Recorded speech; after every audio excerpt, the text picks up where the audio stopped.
Hey everyone, Zian over here from Nintendo Life, and if you can believe it or not, I have some good or bad news depending on your perspective, your age, how you feel about life. The Wii U is officially 10 years old.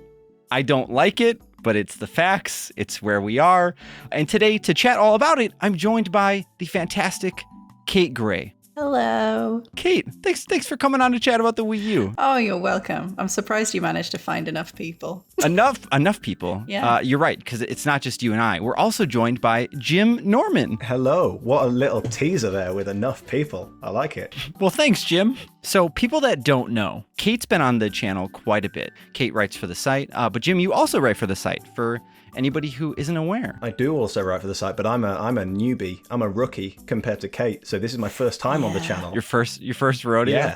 Yeah, it is my first rodeo, and what a treat to talk about the Wii U of all things in my first time round. Well, you've been pretty busy with the Wii U lately too, haven't you? Which is impressive in the today's age. Yeah, impressive is one way to describe it. I was a Wii U first timer, especially for this anniversary, so I'm bringing a unique perspective to this, which may be more positive than other people's, but hey, we'll see. Well, it is one of those systems. I mean, we'll get into it, but it is one of those systems that kind of came and went. There was a lot of things kind of distracting other people, and so yeah, I'm stoked to hear your unique, potentially. I mean, probably not unique. The system didn't sell that well, so there's a lot of people that probably did not play it. But yeah, it'll be nice to hear this positive side of things from you, because I think Kate and I will probably have some positive things to say. But I'm sure. But we were there. We were there in the trenches, the Wii U trenches. Yeah.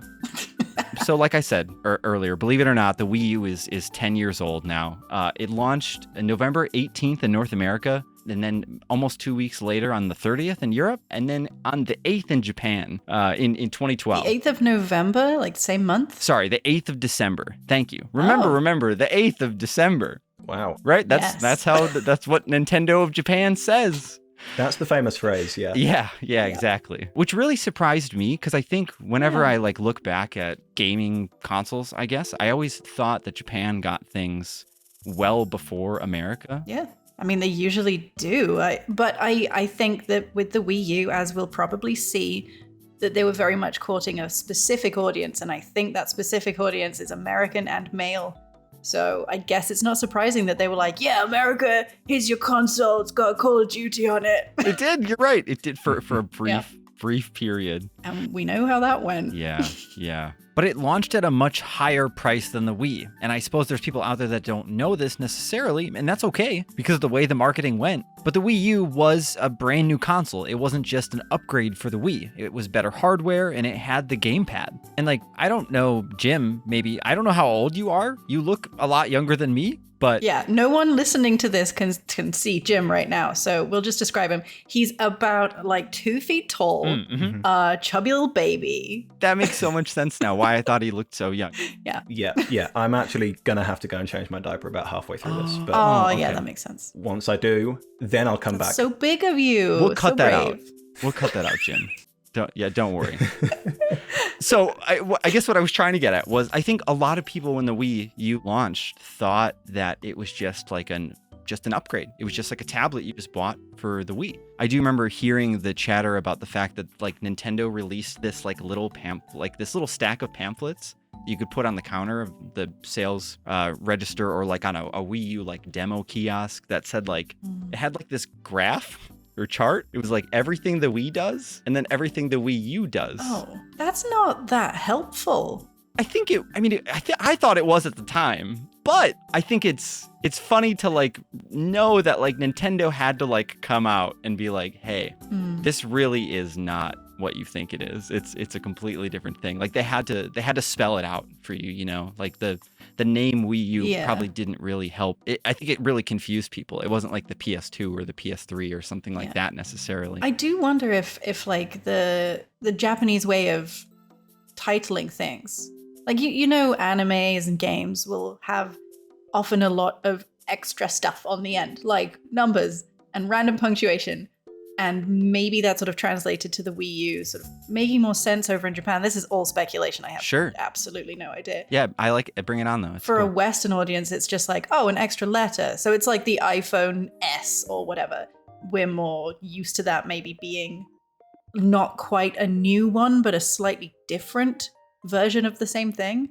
And like they didn't do a good job of letting people know that it wasn't just an upgrade. Maybe it would have done better if it was just an upgrade. I don't know. I remember, like, quite clearly because I was, 10 years ago, a child. But I do remember, like, we had Wii Sports, Wii Play, Wii Party, Wii Fit. Like, Wii Fit, in my mind, was very much the balance board.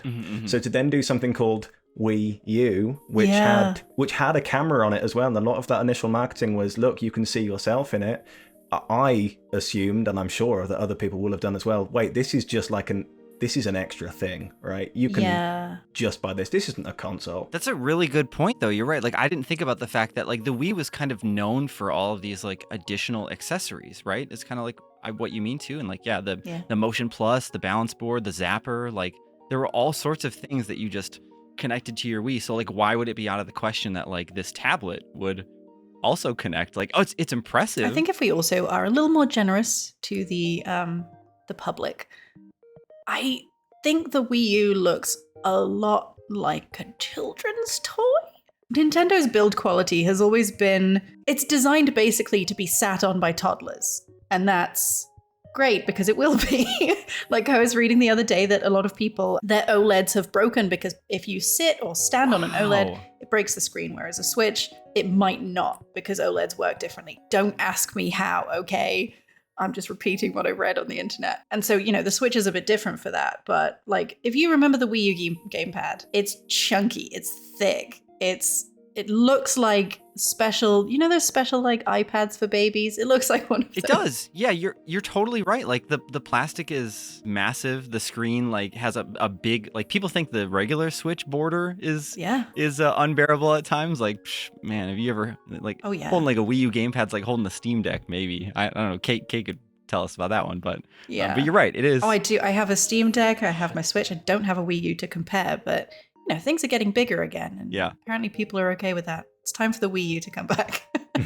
I bought a Wii U on launch. I had a lot of fun with Nintendo Land when that came out. Because I bought like they had two different models, at least here in the US. And maybe Kate can like fill in the blanks here for me. But in the US, we got the deluxe edition. That was a black 32 gig system.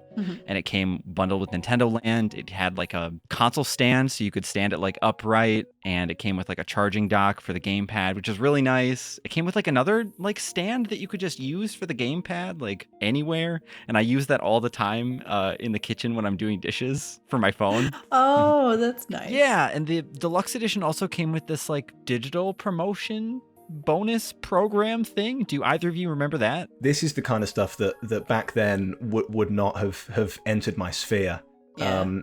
No, I mean, back then, not only was I, as I've said, a child, but I was very cool, which means I would be doing the exact same thing that everyone else does, which, as we've already covered, was not buying Wii U's. Yep. So I was avoiding that kind of information, definitely. Well, honestly, the deluxe promotion wasn't that cool anyways, so you did just fine. My history with the Wii U is interesting. I didn't get it at launch.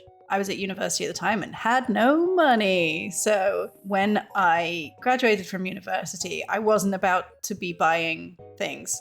I remember one of the first things I did when I graduated was I broke open the piggy banks that I had been keeping for my entire university career. I'm just picturing you like picking up a real ceramic piggy bank like above your head. Just, Yep. It's time. I had 3 separate ones for all the different currencies. So one was full of notes, one was full of like 50p's. It was great. Anyway, I ended up with £600, which was incredible to me at the time. I was like, that's a lot. £600. How big were these piggy banks? They were quite big. And like when you get notes, it starts to add up. By the way, are notes coins as well? Notes are like 5, 10, 20. Okay. There is a 50, but no one uses it. Anyway, so I ended up with £600. I was like, oh my God, what am I going to get? And what I ended up having to get was a bunch of boring stuff like a suit so I could do job interviews. And then I saved a little bit and I decided that what I was going to get, what I wanted more than anything in the world, was a handbag. No! It was like 250, 300 pounds for this fancy little handbag. But then I got the job at Official Nintendo magazine and I had to buy a Wii U, as they weren't going to give it to me because it was not a well-paid job. They were like, you have to buy your own Wii U and we will support you, morally, but we won't give you any money. I guess that's like when you like get a job at like a restaurant and they make you buy your like suit or your clothing or whatever, and they're like, oh, we'll reimburse you every paycheck or something a little bit to pay for it back or something. But they did not do that, no. So I had to buy a Wii U. So I went to a little shopping center and I got the Wind Waker Special Edition. Awesome. Which was black and had like a sort of gold fancy border and a message around it in like Hyrulean, I think, that basically says something really boring like Wii U Special Edition Wind Waker or something like that. Do you still have this? Like, is it in like storage and family? Somewhere. It's probably at my mum's house. Nice. She sort of set up a Wii and a Wii U and a Switch in her living room. Yeah? Probably doesn't play them a lot. I know she used to play Zumba a lot. Zumba is her main game. So maybe she Zumbas. That's amazing. Hey, that's more than, it's more than probably most people use their Wii U for these days. But Jim has a completely different story. Jim, maybe you're using it for Zumba and stuff and Just Dance. I don't know. But so you're saying you were quite young when the Wii U came out and you were too cool for it. So what's your Wii U story? How did that come about? Yeah, completely. Well, I mean, as I say, I was completely too cool to get a Wii U. I mean, I was uncool for buying a Wii U, I think. So I understand. Yeah. As over the past 10 years, I suppose I've become less cool then by comparison. Yes. Because now there I was looking at this anniversary thinking I should really have a go at this thing. I love the Switch. Obviously, there's my hot take. The Switch is a good console. I love the Switch. It's all right. And I thought, hey, this Wii U has come right before, and there's so much about the Wii U that is deeply ingrained in the Switch. So I thought I should really have a crack at this. And also, the games are fantastic. This is something that I'm sure we'll talk more about in a while, but the games on the Wii U are fantastic. So I managed to get my hands on one just last month, and I've had, just over a month now of trying to get through 10 years worth of content. I've hardly scratched the surface. Genuinely, I've hardly scratched the surface, but I have got to have a play with one, and it's been a lot of fun. How much did you pay for it? I got it from my partner's family. So none. I got it for free. I paid none money for it. Ooh. I am wondering, because on the one hand, not very popular.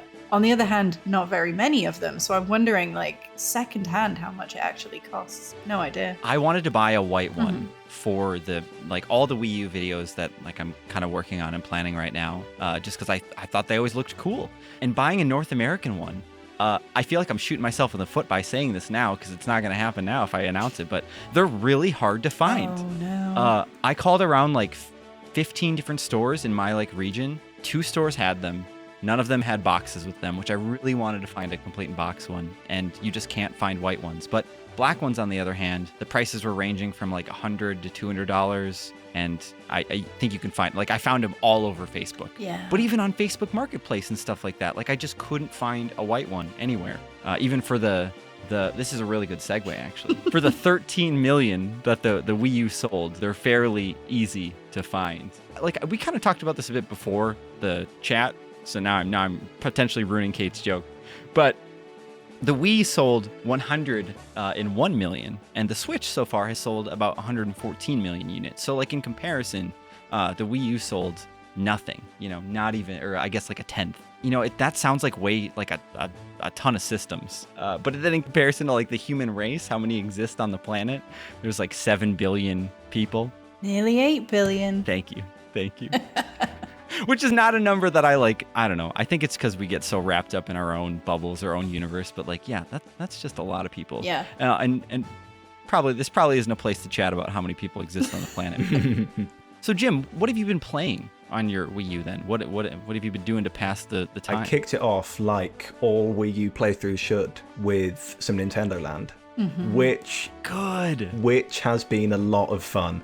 A lot of fun. I wouldn't go as far as to say it's changed my life. I'm not going to be buying a Nintendo Land t-shirt anytime soon. No? No. Tattoo, maybe. Not a t-shirt anytime soon. But it's a lot of fun, and it's a great, one of the few, actually, examples of using the gamepad well. There are so many games out there which just had no idea what to do with that gamepad. And I completely understand why. Like, the thought of being a third-party developer and just all of a sudden being told, hey guys, you know that game we're working on? We need to come up with something for another screen, like the entire time. Must have been hell. Yeah. But Nintendo Land makes a great use of it. There are certain other games that I've played as well that also make a good use of it. Twilight Princess, despite the fact that I don't enjoy the game very much, has got good... You know, you've got your map there, you've got your inventory there. Using the inventory on the go, same with Wind Waker, is a godsend. It's really, really fantastic. And yeah, apart from that, I've been playing about with a kind of strange number of games. Bit of Mario Kart 8, because of course. Small amount of Smash Bros, because again, of course. And then weirdly some Assassin's Creed 3. Oh. Which is a slight departure in quality as well. But yeah, you know, I've played across the board. Does that do anything fun with the gamepad either? Because I know that was that a launch title or a close? Yeah, it was a launch title. It doesn't do anything fun with the gamepad. It doesn't really do anything fun. Full stop. No, you've got like a little kind of bland map down on the gamepad for that one. But at least, hey, look, maybe the more you play it, the more you unlock for that. But I don't think I'm going to be able to really put in the hours. Yeah, that's a shame. There's a lot of weird, big Ubisoft tentpoles on the Wii U that I just don't... When I think about like why the Wii U failed, you know, the name is obviously a big part of it, the marketing. But I think that is a part of it too, that they tried to sort of go in this new direction where they're like, yeah, we can play with the big boys, we're just like the Xbox and the PlayStation. And it's like, A, no one wants that from you, and B, no, you're not. Like, you're getting these Ubisoft blockbusters and they're just worse on the Wii U because like the system is tiny. Like, it's so small, the actual console itself, it's so small that people treated it like a portable console a lot. Like, you would see people on trains, on planes. Like, if you plug the Wii U in and you play on the gamepad, it's basically like a Switch with more steps. So obviously it's not going to be able to run, you know, Assassin's Creed or Watch Dogs as well as an Xbox or PlayStation of the same generation. So it just ends up being like, okay, so you want these like blockbuster games here, and you want the people who play those to get a Wii U for it, but you don't have that many of them, and they're worse. So why? You're right, and this system was basically running.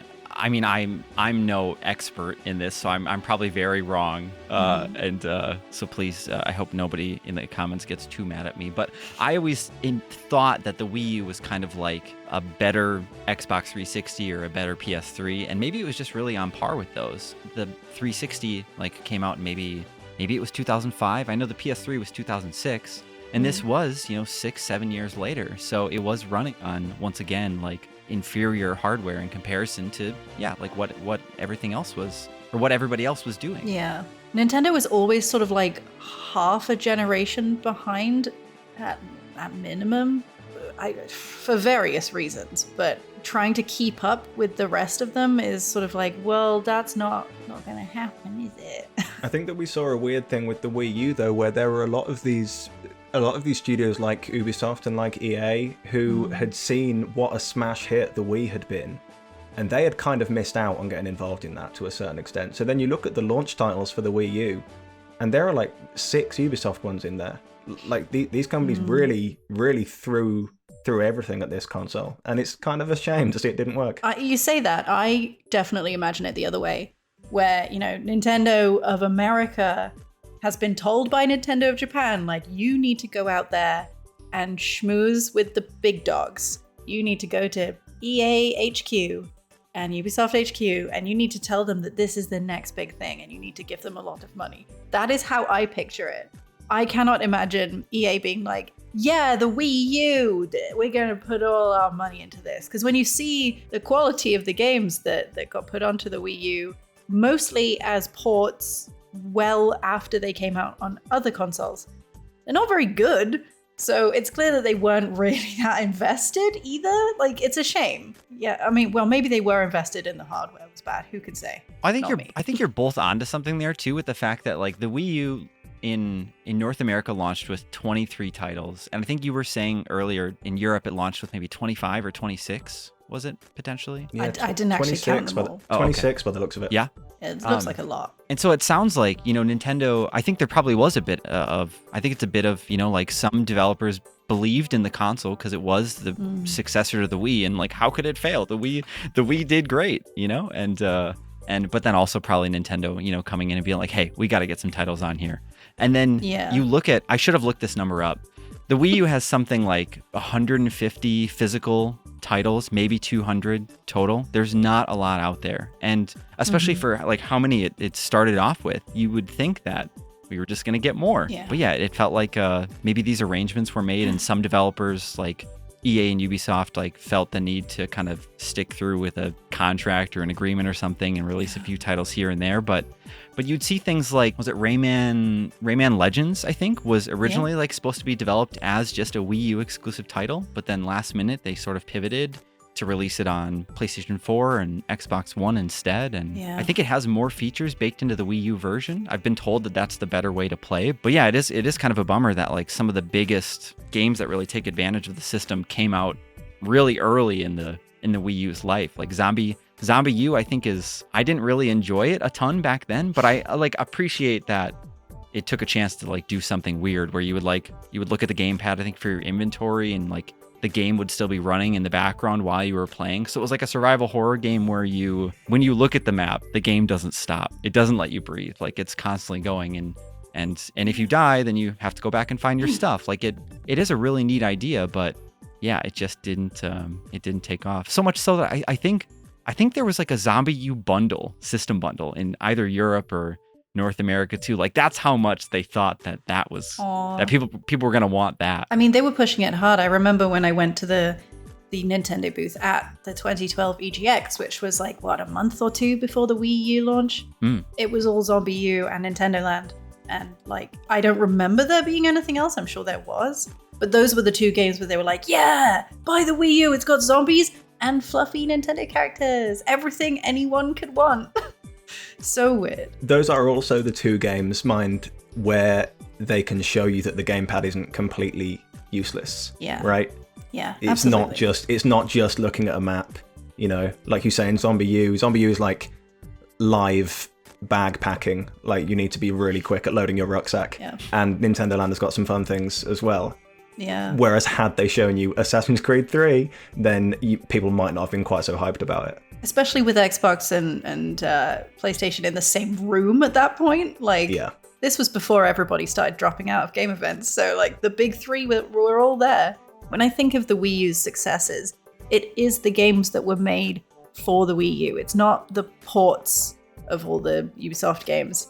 It's not even really like the ones that Nintendo made. Like, I don't really have fond memories of, I don't know, new Super Mario Bros. U or anything. But the indie games that did inventive things with the gamepad are, I think, the best success stories for the Wii U. It's just that it wasn't a popular enough console for there to be many of those. So, you've got things like Affordable Space Adventures and Scram Kitty, and like, I remember on Official Nintendo Magazine, we were like, these are so good and everyone needs to play them.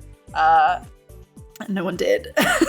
It's sad. It's really tough too, because like I've heard of Affordable Space Adventures, and it doesn't look like my kind of game. But I feel like I'd probably be pretty wrong about that once I actually play it. Because I mean, if everyone keeps screaming about it, then there has to be something good there. And maybe that was the toughest thing for people too, was like so many of these families already had Wiis.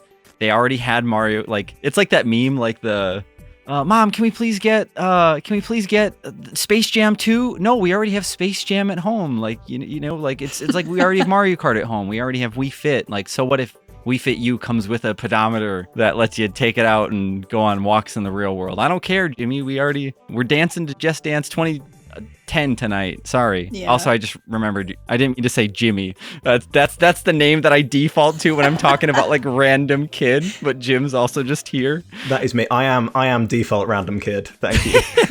Well, you're so cool. So, I mean, it makes sense that people would just instantly think of you. So You really pulled that one back. Well done. That's very good. thank you. I think the thing that I find myself doing with the Wii U is looking at the Wii, going, right, why was the Wii successful? Because it was sort of a party game platform. Like you said, it didn't really have a lot of games on it, right? But all of the games were tailor-made for Wii. They were tailor-made for the control scheme that it had. And then you look at the Switch and you're like, why is the Switch super popular? Ports. No offense to the Switch, but that's what it has going for it, is being able to play a game in bed that you could have got somewhere else, but on the Switch, you can play it in bed. And that's key. And then I look at the Wii U and I'm like, right, what does a Wii U have going for it? Sort of both, kind of neither. It sort of had some games that were tailor-made for it, but the ports weren't very good and nobody really wants to play those games on the Wii U. So I'm like, well, on paper, it sounds like Nintendo were doing what they've always done, but it just didn't work. But why? I mean, I personally forget about this because so many of them have come to Switch now. And maybe Jim can maybe he has examples of anything else that he's played too recently, but so many fantastic Switch games started on Wii U. Breath of the Wild. Right? Yeah, like Captain Toad's Treasure Tracker, like Jim was saying, Mario Kart 8 first came to Wii U. Yep. Smash, I guess, I know that game kind of got reinvented on as Smash Ultimate on Switch, but it originally that game completely changed the outlook of the Wii U, in my opinion.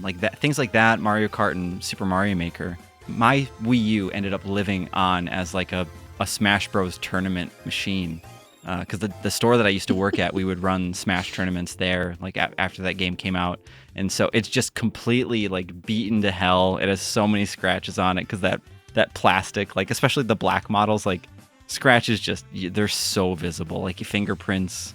Oh my gosh, the plastic of those mid 2010s systems, just why does everyone have to go with that glossy finish? Which is a tangent that I'm not gonna drag us down, but I guess what I'm trying to say is it is a bummer that so many third parties kind of just like Jim was saying too, maybe just didn't know what to do with the console. But it's good that Nintendo figured it out and put in the effort, and they tried weird stuff too with Kirby's Canvas Curse, I think, where you draw on the tablet again. Yeah. Or wait, was Canvas Curse? That was the DS one. I know which one you mean. The Wii U one was Rainbow something. Curse. Dunno. How original.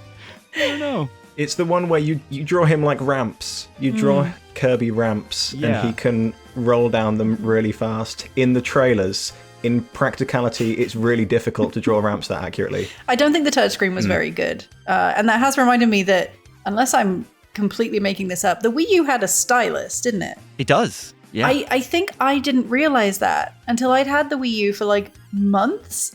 And I was like, what is this? And it came out and it was a little stylus. And I was like, since when? So, yeah. They didn't really advertise I mean, at least the screen was big enough, in comparison to the DS. Maybe the DS you question, you're should I be doing this? But the Wii U gamepad was large enough that maybe it didn't feel out of place for you. Because I think I lost my stylus for my original gamepad. So it's just all right, I'm just going to touch it all the time now. That's what you have to do. The thing, and I do think that it's arguably the biggest success of the Wii U, is that Virtual Console library is very good. Yes. And with the Wii U eShop closing, the pressure that I've felt over the past month to get in and to download as many of these games as possible has been ridiculous. They're all very reasonably priced as well. But going back on there just over this past month and going through especially their GBA library, there's some great stuff in there. And that's a good point, because you can't get those games digitally anywhere else, I don't think, right now. Switch doesn't have them, and 3DS doesn't have GBA like they did through the Ambassador, but that's dead, no longer available. And that's the big thing, isn't it? The Wii U has kind of become this console for preserving all of these old video games, and now the eShop is going to close, so there won't be any way to get them until the Switch does everyone seems to be asking all the time and puts DS and GBA games on their on their NSO library. I really hope we do, and I mean, this is a different topic too. I hope we get those games eventually. Part of me thinks Nintendo will never do GameCube because there's just so much value in some of those games. I just went off on like a little brain tangent of my own where I was like, well, how would they do DS games? Then I'm like, oh, of course you would have it in like Tate mode. Oh, sure. I was like, yeah, that would be so good. And then I remembered that Hotel Dusk makes you turn it the other way, so it's like a book. So you'd be playing it normally. Oh, you're right. That would be really cool. That'd be so good. And I forget too, like, have you been, with the fact that you've been like maybe trying to like play like GBA games and stuff on the virtual console, Jim, have you like taken advantage of the fact that like it's just a tablet as well? And like, are you playing on the tablet more? Like, or are you playing on the screen? Yeah, I've tried it all because I've kind of had to make a point to. Tried it on the TV and tried playing it, in bed or sitting at my desk or, wherever. And it's kind of, I've reached the point where I feel like it's kind of fine with both of them. It's not great with either of them, if that makes any sense. I feel like it would be better for it to do one really well than to do two kind of fine. The tablet mode, playing it just on the gamepad, is a lot of fun, and it's a thing that clearly worked well for them because they made the Switch just after. But that screen at that time means that the game that you're playing is all over the place, especially if you're playing a muddy-looking game like Twilight Princess. Once you put that on the gamepad, you may as well, all the detail is gone.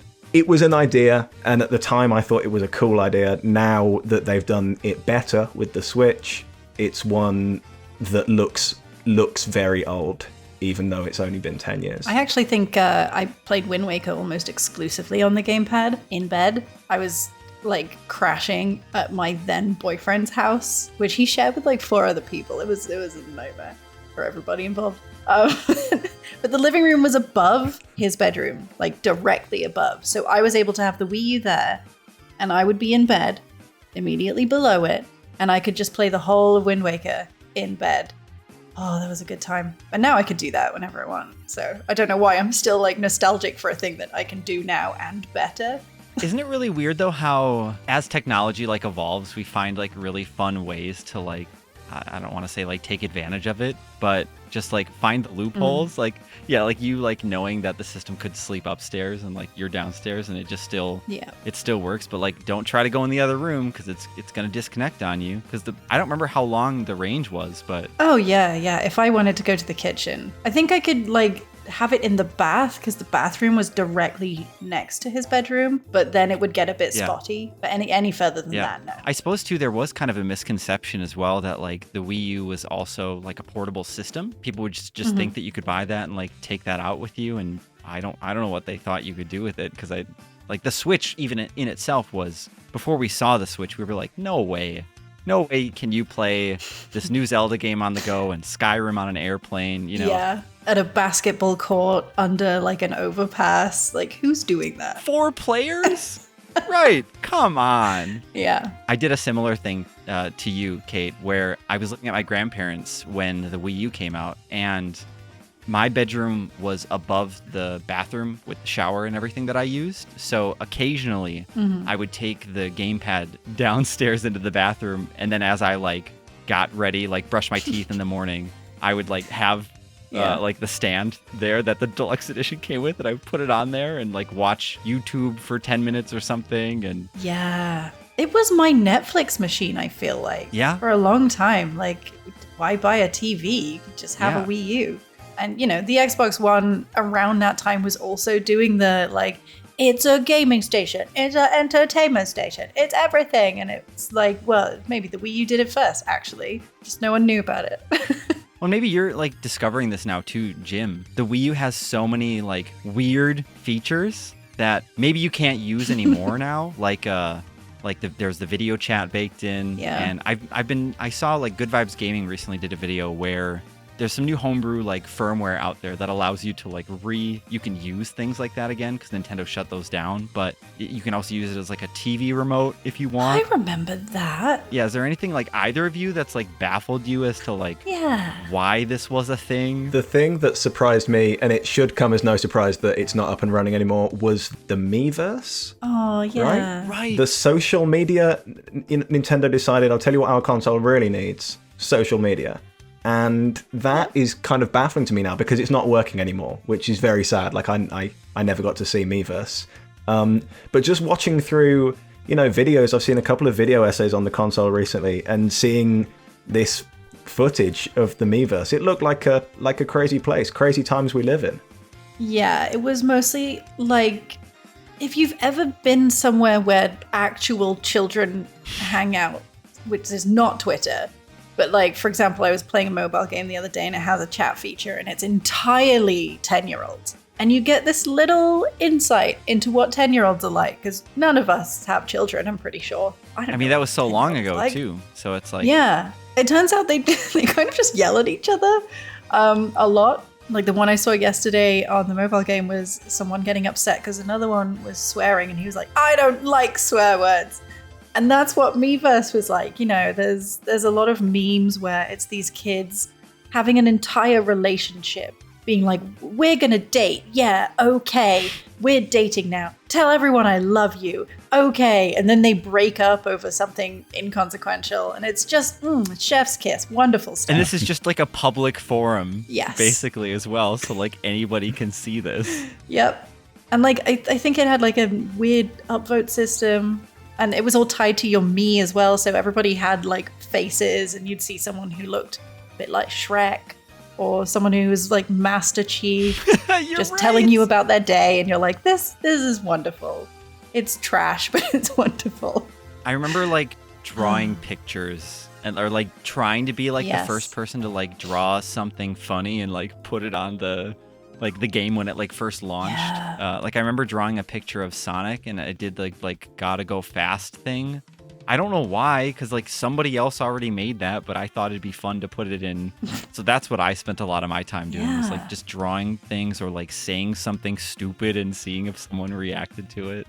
I think I actually had a couple of drawings that like didn't go mega viral, but like were pretty successful because you only had this like very wide, very short field in which to draw that was basically like the size of how a tweet is now. I think Splatoon 2 and 3 still use the same like template. But, yeah, okay.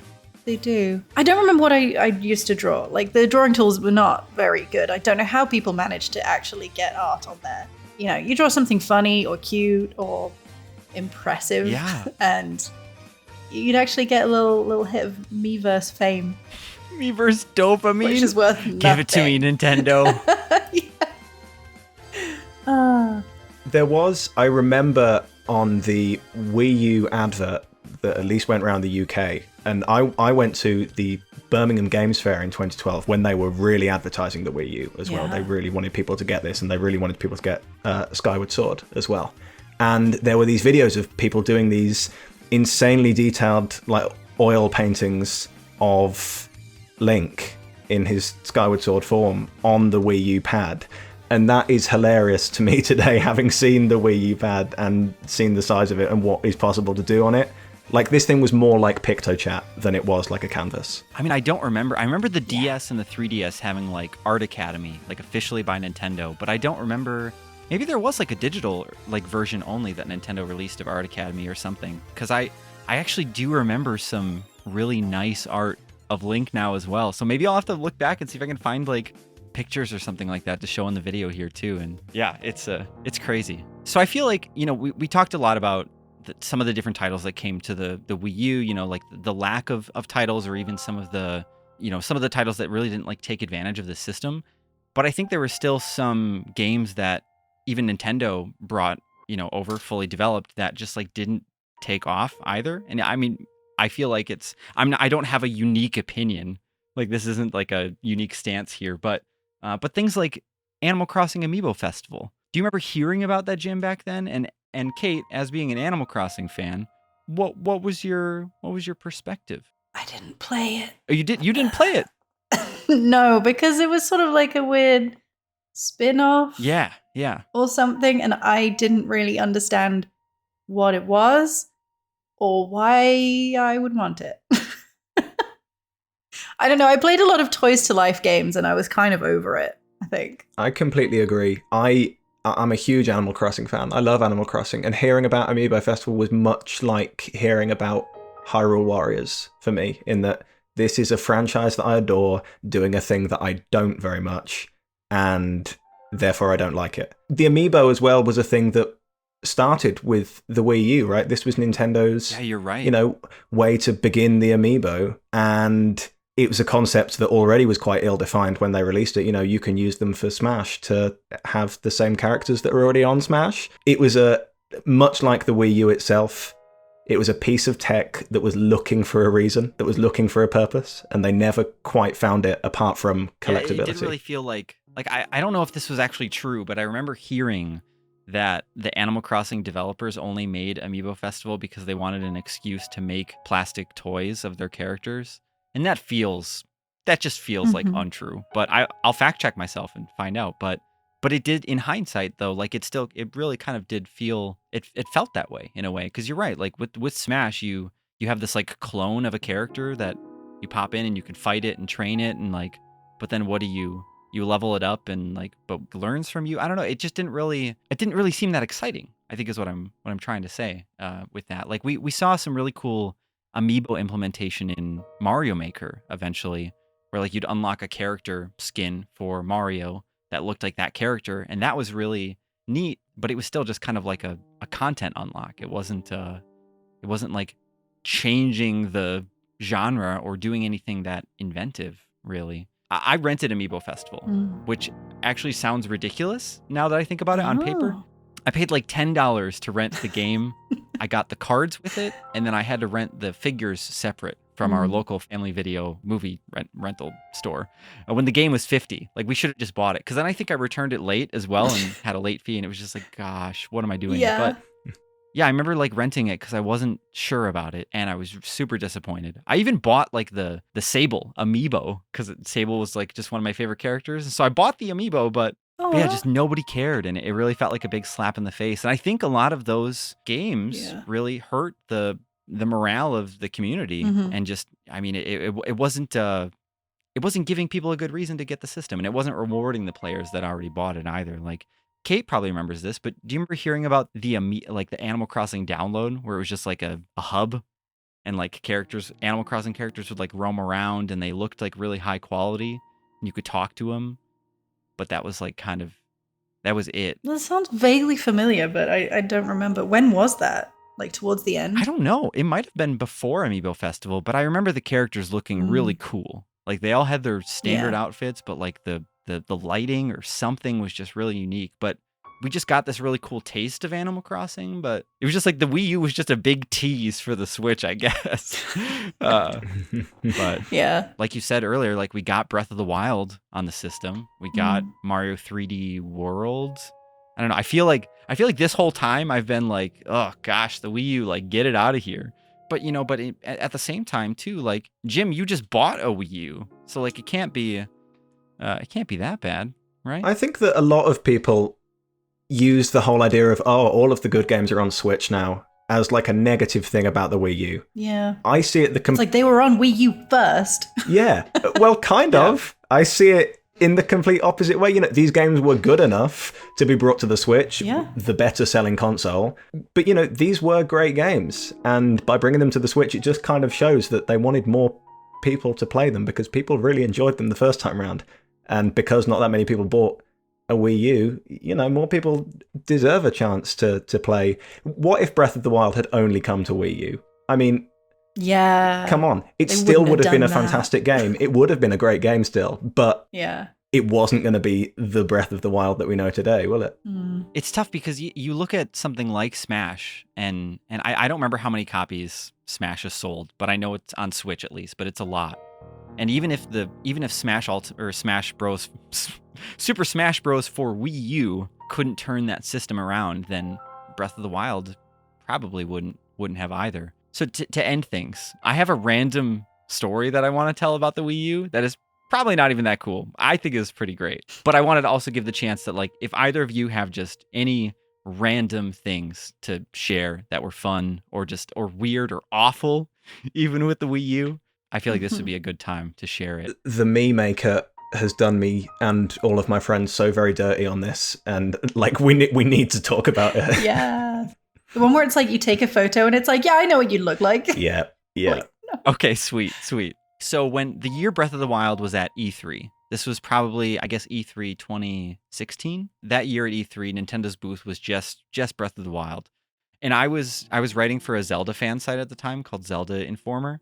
And so all I was doing was just Zelda, like Breath of the Wild. I lived and breathed that game. I think Tunic popped into my brain that year or the year after, but otherwise it was just Breath of the Wild. And so I did like a booth tour video, and I was like in and out of that booth as many times as possible. And one time I got like escorted in with like a few people from a development company that I won't name, but I was chatting it up with one of them, and he was talking to me about like how he's so excited for this game.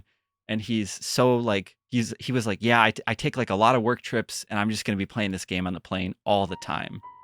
And when he told me that, I was like, this is like really young. Like, this is my second E3 or something like that. So I was like really new to the industry, and like I'd flown twice at this point. So for me to hear like this guy like flies a lot, I was like, wow, like he flies so much that he's like bringing a Wii U with him on the plane and plugging it in and just like playing on the gamepad. Wow. Like, but then in hindsight, what he meant was that he was going to play it on the Switch. And he just accidentally sort of hinted. Sure. Yeah. And, oh dear. And I don't see why he would have, like, who brings a Wii U on an airplane? Like, to play? Like, it's definitely some people. I guess, like, maybe first class and stuff. It's just big. Yeah. Like, what? Yeah. What if your disc gets scratched because you get some turbulence or something? Yeah. I don't know. But I love the fact that I like accepted that he like brought it. That he flies so much. He's such a cool dude that he flies with his Wii U.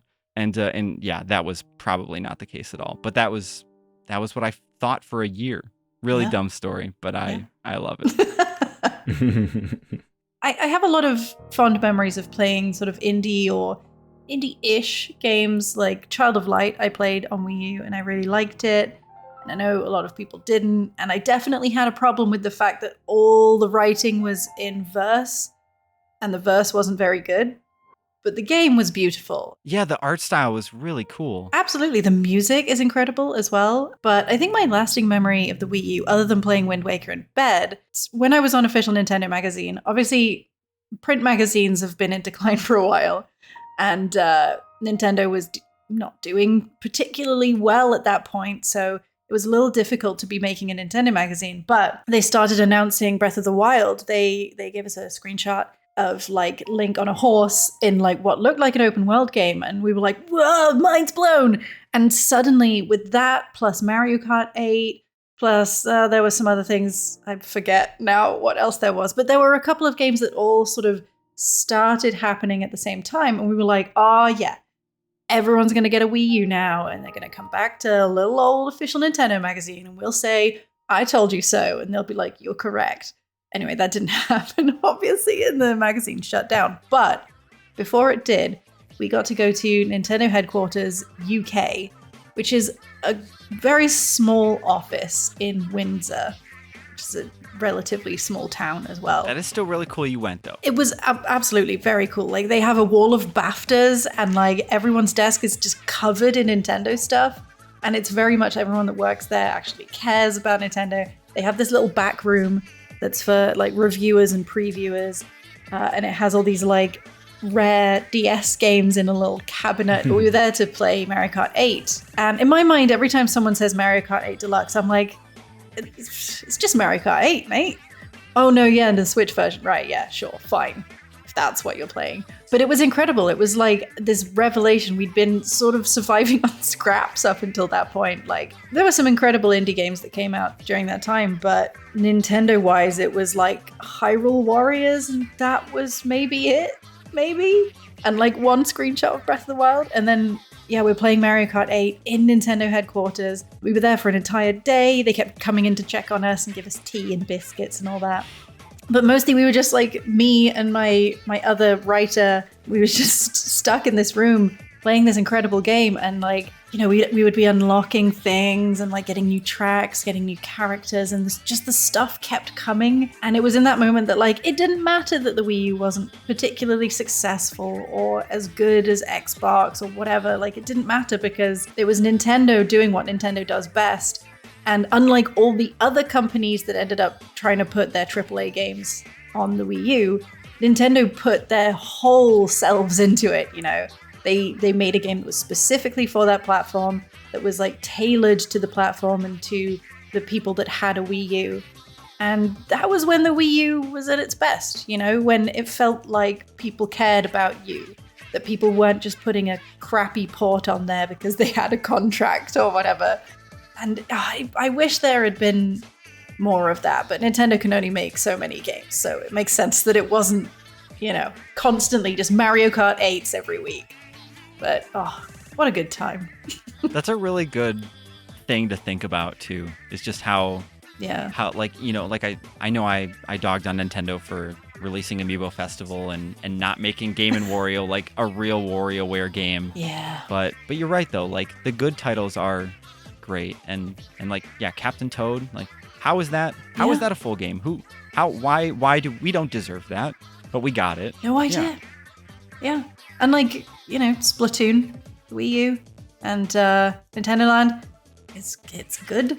It's a bit weird, but it's better than 1-2 Switch. There weren't a lot of like first-party misses on Wii U. Yeah. You know? It was like full of bangers. It's just not enough. Yeah, like people talk bad on Star Fox Guard all the time, but I so badly want to play that with like a group of people. Really? I don't know if either of you like remember ever seeing this, but like when they first showed it off, yeah, it was like a room of people were like all watching the screens together, and then there was one person controlling, so it was like a co-op experience. Ooh. And yeah, there was like, you're right, there's a lot of really cool stuff. It just, you had to have the right group, or you had to buy it, I guess, just take that chance. And yeah. And now it's all on Switch, so it's fine. Except for Wind Waker HD and Twilight Princess true. HD. And Star Fox Guard. They're coming, right? Yeah. And yeah. yeah, you're right. I mean, we haven't only mentioned in passing that Splatoon, of course, started on the Wii U. Yeah. This is like arguably Nintendo's most important franchise at the moment. Yeah, absolutely. Splatoon 3 has been a huge deal, and it's a fantastic game. And all of the groundwork is laid in Splatoon 1. That was such a brave move for Nintendo to go, you know what, we're going to do an online shooter game. Yeah. And we're going to make it friendly for kids, and everyone's going to love it. That was another one where they announced it, and I thought, no way, that will never work. Same.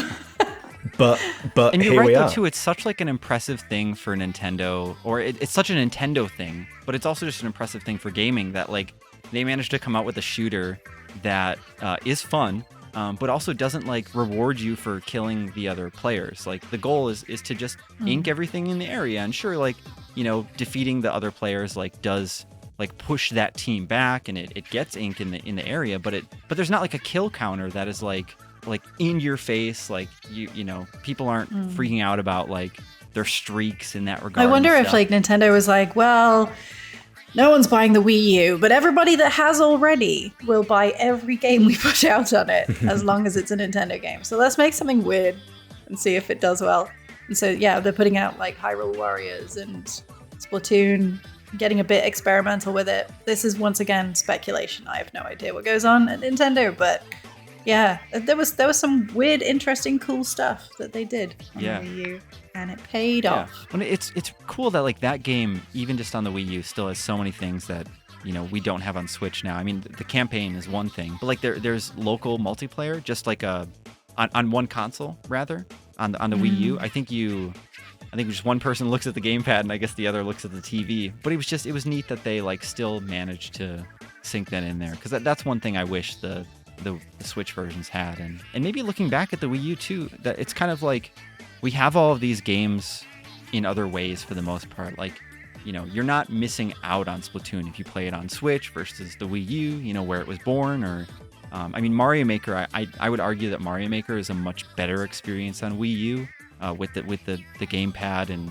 the amiibo costumes than if you play Mario Maker 2. But it's just kind of like it's a really, maybe you're finding this yourself, Jim, but like it's a fun way to like look back at all these games that like we enjoy now, but like in a different light, or a different control method, or you get more flexibility with like looking at a map or something like that. And yeah, definitely. I do stand by that it's the most Nintendo a Nintendo console has ever been, maybe bar the Wii. But like, it was such an innovative move to decide to make something as crazy as that. It's got some of these, like we were just saying about Splatoon, it's got some of these mega weird games which they might not have taken a punt on something slightly more conventional. I think that it's a brilliant mess, at the end of all of it. A lot of it is a bit pants, but the stuff that's good is really good. I think that's an excellent note to end on, because otherwise I will hold you both here to continue chatting about the Wii U, and I can't do that. But thank you both for joining me for this chat. Normally this is the point where I would say, like, where can people find you guys? But I know they can find you at Nintendo Life. Oh, yeah. And who knows about social media True, right now. that's true. I'll also I'll find your hashtags. I know Kate is like, how not to draw. Jim, I'm not sure. Yeah. I don't know yours. I haven't committed that to memory yet, but I will. Unbelievable. I know. I'm so sorry. I'm the worst host ever. But I'll put those in the description. And also, Jim, you were saying that you're working on a big Wii U feature for Nintendo Life. So I'll put a link to that in the description too. I hope it'll be ready soon enough. I hope that I haven't spoiled too much of it in saying all of my thoughts on here now. No, people gotta get the full story of Jim's Wii U experience. It's true. I need it. I need it in my life. Well, of course, anybody who's listening, please let us know in the comments down below as well. If you bought a Wii U at launch, if you got one eventually, if you've never played one, or maybe like Jim, you're finally giving it a shot now because the systems aren't that expensive. eShop goes offline in March of 2023, so there's a lot of reasons to go back to it. But let us know in the comments down below. And of course, if you enjoyed this video and you want to see more videos like this, then why don't you find some sort of touchscreen surface that you can use to click the subscribe button. I've been told that there are other touchscreens that exist beyond the gamepad. If so, uncover one and click the subscribe button. And then ring the bell because you want to be notified whenever we do more videos, right? I think so. Thank you all so much for watching. Thank you, Jim and Kate, for joining me for this chat. Thank you for having us. Yes, thank you very much. What a first time. And we'll do more. Now that we've done one, it's the floodgates are open. Yeah, I'm in too deep now. Yeah, exactly. Thank you all so much for watching. Stay safe out there, and we will see you all next time.